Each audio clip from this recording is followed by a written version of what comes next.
and welcome back to Financial Podcast. I'm Olivia, and today we're diving deep into a topic that's impacting millions of Americans: student loans and the complex financial landscape surrounding higher education. We're going to explore what's happening now with repayments, some significant legislative proposals on the table, and how all of this could shape the future for borrowers, universities, and even the broader economy. It's a lot to cover, so let's get started. The return of student loan payments following the pandemic pause has certainly created significant ripples. Recent reports indicate that millions of borrowers have seen their credit scores plummet because of delinquent student loans. Specifically, credit scores fell by more than 100 points for 2.2 million delinquent student loan borrowers, and by at least 150 points for over 1 million borrowers during the first 3 months of 2025 alone. This kind of credit score decline is often described as being comparable to the impact of filing for personal bankruptcy. Researchers have highlighted that around 2.4 million of these borrowers previously held favorable credit scores, scores that would have allowed them to qualify for things like car loans, mortgages, or credit cards before their delinquencies were reported. This sudden change in credit standing can severely limit financial opportunities. We've heard stories like that of Tina Johnson, a DoorDash driver in Kentucky, whose credit score dropped drastically from 650 to 418 after she missed $440 in student loan payments she wasn't aware had resumed. She noted this setback derailed her plans to buy a used car and return to school. While the Department of Education stated that lenders were supposed to notify borrowers at least 3 weeks before payments were due, Tina said she never received notification that her payments had restarted. For someone in her position, getting those 200 points back on her credit score is expected to take years. The Department of Education did begin collecting student loan payments earlier this month, following the pause instituted during the COVID pandemic. This widespread financial strain isn't just a personal problem. It has broader economic implications. A recent report by Bloomberg Economics found that rising student loan defaults could shrink consumer spending by as much as $63 billion annually. Economists at Morgan Stanley estimated that monthly repayment expenditures would rise by $1 billion to $3 billion this year, which could lead to a zero point 0.1 percentage point reduction in U.S. GDP in 2025. The impact of these resumed payments are already being felt, straining personal finances and creating challenges for the broader economy. Around 5.6 million borrowers were marked newly delinquent on their student loans in the first 3 months of this year. The student loan default rate skyrocketed from 0.7% in the fourth quarter of last year to 8% in the first quarter of this year, returning to pre-pandemic levels. Among these new defaulters, about 2 million initially had credit scores between 620 and 719, near the prime category, and 400,000 had credit scores above 720, falling into the prime category. Their scores saw significant drops, averaging 140 points for the former group and 177 points for the latter. For severe cases, this means difficulty obtaining credit cards, auto loans, or mortgages, potentially even affecting employment. Adding to the pressure, the resumption of collection processes this month, a standard practice before the pandemic, could be a significant shock to borrowers unfamiliar with or who have forgotten what it entails. This involves threats to garnish wages, seize tax refunds, and withhold federal benefits for those who are overdue. As economist Konstantin Yanelis noted, the sudden shift from years without payments or pursuit to receiving collection letters can be psychologically jarring.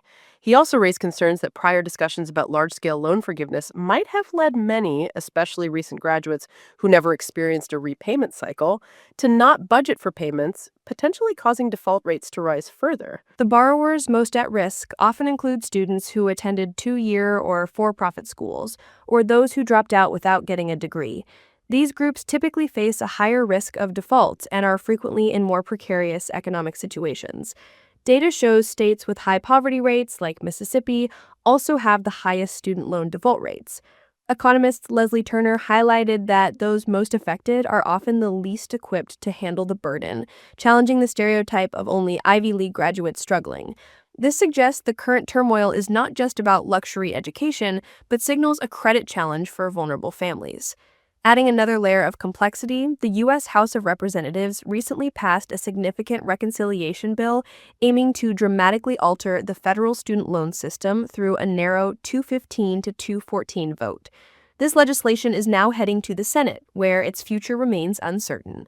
For professionals in high-debt fields like veterinary medicine, who often graduate with six-figure debt, these proposed changes could have substantial, long-lasting impacts. The bill targets several critical student loan forgiveness options, proposing to eliminate borrower defense to repayment and close school discharges, which assist those misled by their institutions. Public Service Loan Forgiveness, or PSLF, eligibility would no longer include medical and dental residents, raising concerns that veterinary professionals in public service roles could be next. Furthermore, the Education Department would be prevented from implementing future broad-based forgiveness programs through regulation.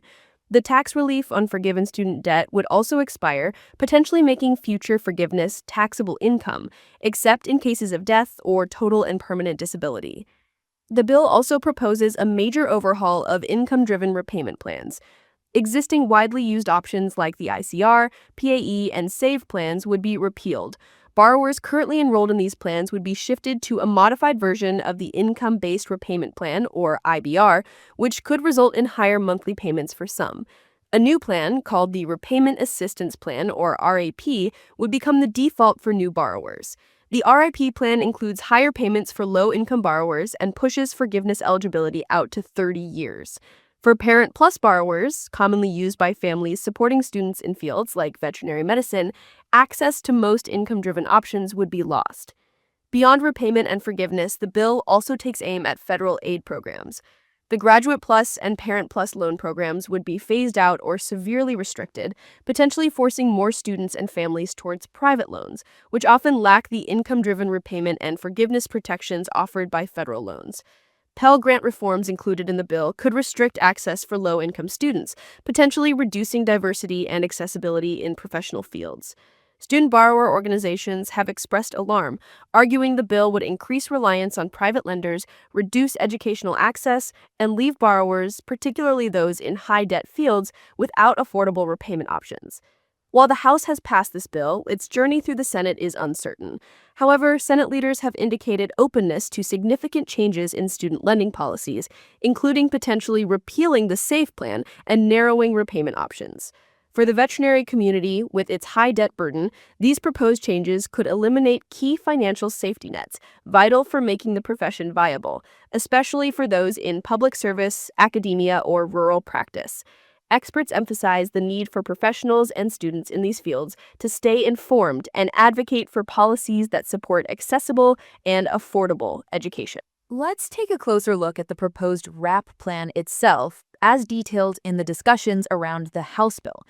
It's often referred to as the RAP IDR plan. The proposal from the House GOP aims to consolidate nearly all existing repayment plans into the standard plan and the 25-year IBR plan, which is 15% of income. Borrowers would essentially be put into these options or given the choice to switch into the new RAP plan. The RAP plan is structured as 10% of income for 30 years or 10% of income for 10 years if pursuing PSLF, provided PSLF is still available and counts under RAP in the final bill. The payment calculation for RAP is different from traditional income-driven plans. It's based on 10% of adjusted gross income, or AGI, minus a deduction of $50 per month per child. This is distinct from the discretionary income calculation used in other plans, which typically allows borrowers to make up to 150% of the poverty line before any income is counted towards a payment.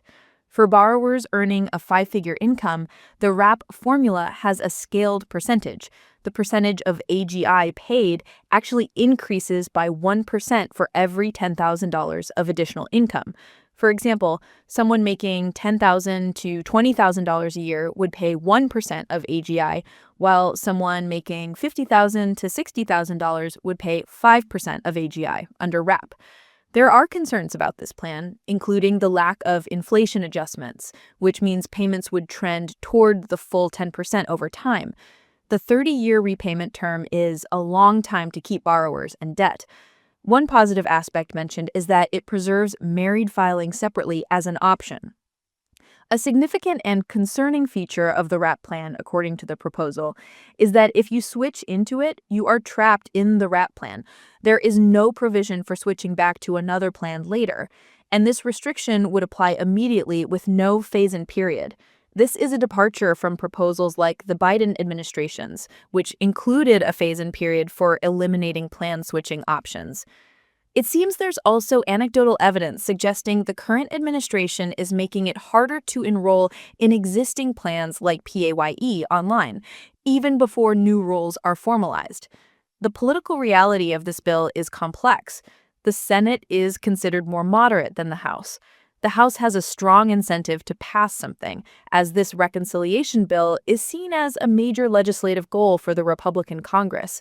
Claiming the repeal of the SAVE plan saves $300 billion on paper, even if it's facing legal challenges, is a way to achieve this goal through legislative maneuver. Preserving existing plans like Payee or a new IBR for existing borrowers is considered relatively inexpensive. There's an argument to be made that contracts borrowers entered into when attending school, which included access to certain repayment plans, should be honored. Critics compare this retroactive change to rewriting mortgage terms after the fact. The ability for Congress to potentially make such sweeping changes is linked to a subsection of the Higher Education Act. While legal challenges are possible and could go up to the Supreme Court, the current judicial landscape makes the outcome uncertain. Another significant piece of this legislative effort discussed is a proposed increase to the endowment tax on certain universities. This proposal, part of the same budget bill known as the One Big Beautiful Bill Act, would substantially increase the tax on university endowment investment income. The tax rate would be tiered based on an institution's student-adjusted endowment, which is the ratio of the total endowment value to the full-time student population. Universities with higher ratios would face steeper tax rates. Notably, international students are excluded from the student population calculation in this adjustment. For an institution like Yale, based on its estimated student-adjusted endowment of $3,640,000 per student, the university could face the highest tax rate of 21%. Estimates suggest this could cost Yale $690 million per year. Yale's president, Maury McInnes, stated this increased tax would strip hundreds of millions of dollars from the university's budget annually, funds currently used for financial aid, research, scholarship, and teaching, calling it the greatest threat to Yale in memory. It's important to clarify that the tax rate is calculated based on the total endowment value, but only the investment returns from the endowment would be subject to the tax. For example, Yale's total endowment for the 2024 fiscal year was around $41.4 billion, while the investment returns were $2.3 billion. Experts view this legislation as part of a broader pattern that seems hostile to research and a retreat from the idea that expanding access to higher education is a worthwhile endeavor. For many universities, the endowment is a crucial source of revenue. At Yale, the endowment contributed 34% of the total operating revenue in the 2024 fiscal year. Over half of the endowment expenditures during that year were allocated to research and financial aid. University officials emphasized that an increased tax would significantly hinder their ability to provide aid. The tax could also impact funding for vital university research, including work in areas like cancer treatment, quantum computing, artificial intelligence, and foundational basic research. While proponents claim the tax would help improve the United States budget deficit, experts noted that the amount deducted as tax, while significant for affected institutions, would not significantly improve the national deficit. This discrepancy suggests to some that the tax may be more symbolic than primarily financially motivated. Economists underscore the fundamental importance of university level research for U.S. economic growth and highlight higher education as a major export, attracting international students and providing both economic benefits and opportunities to influence global thinking.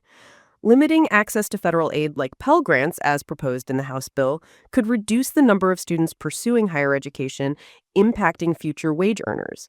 The bill also proposes eliminating the Direct Plus loan program for graduate students, a change mentioned in the context of both student loans and university funding.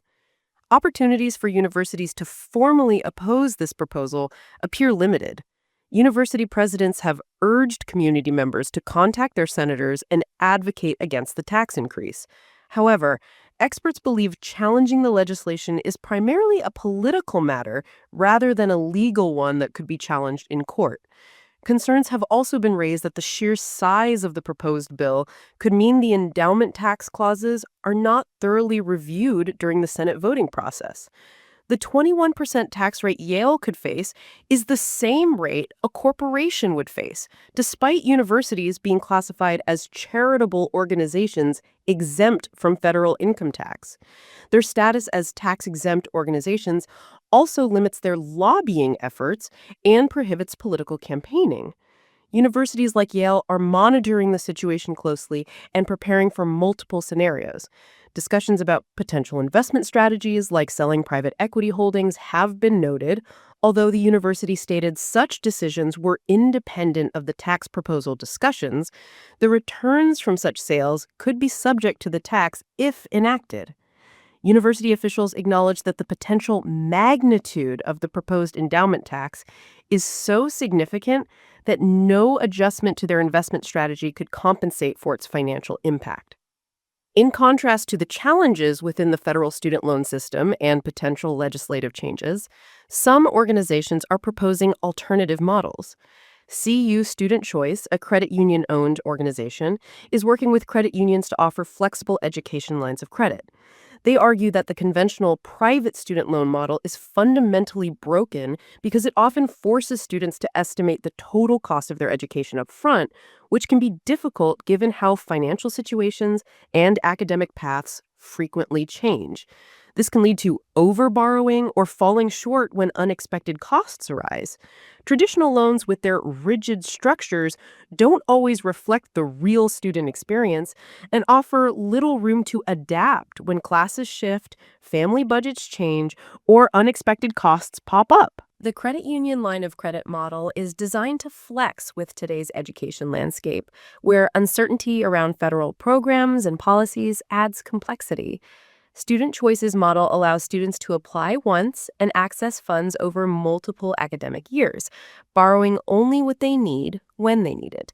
This approach reduces the need to reapply, helps prevent borrowing excess funds, and allows students to adjust if their plans or needs change, with funds available quickly when most needed.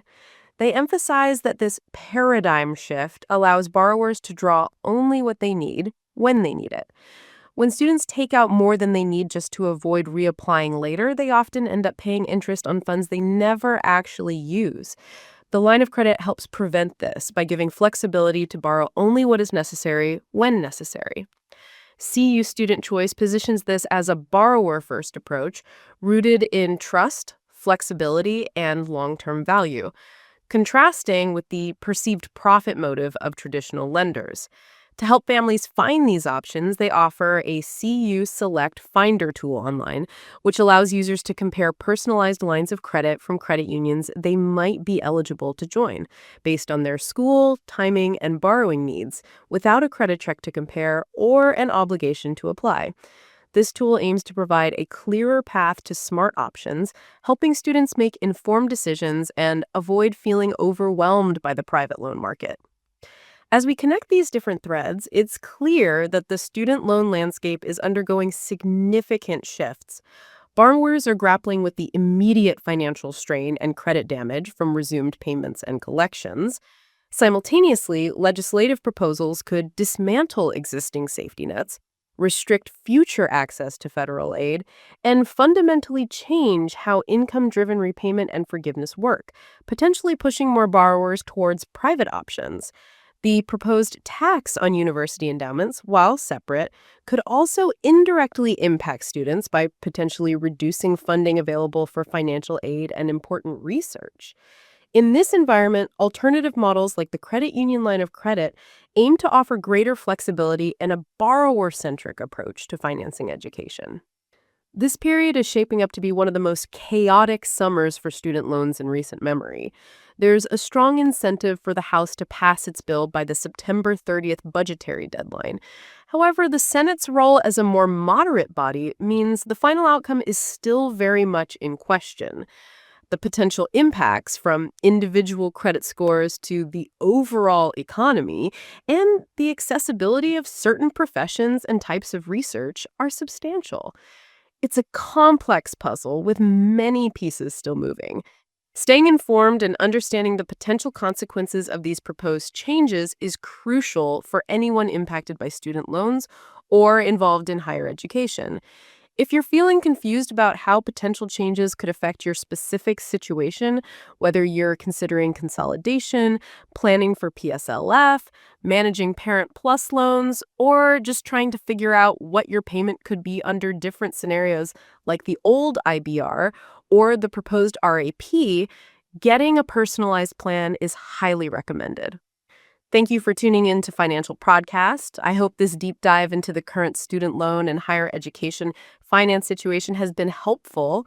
We'll continue to monitor these developments closely and provide updates as they unfold.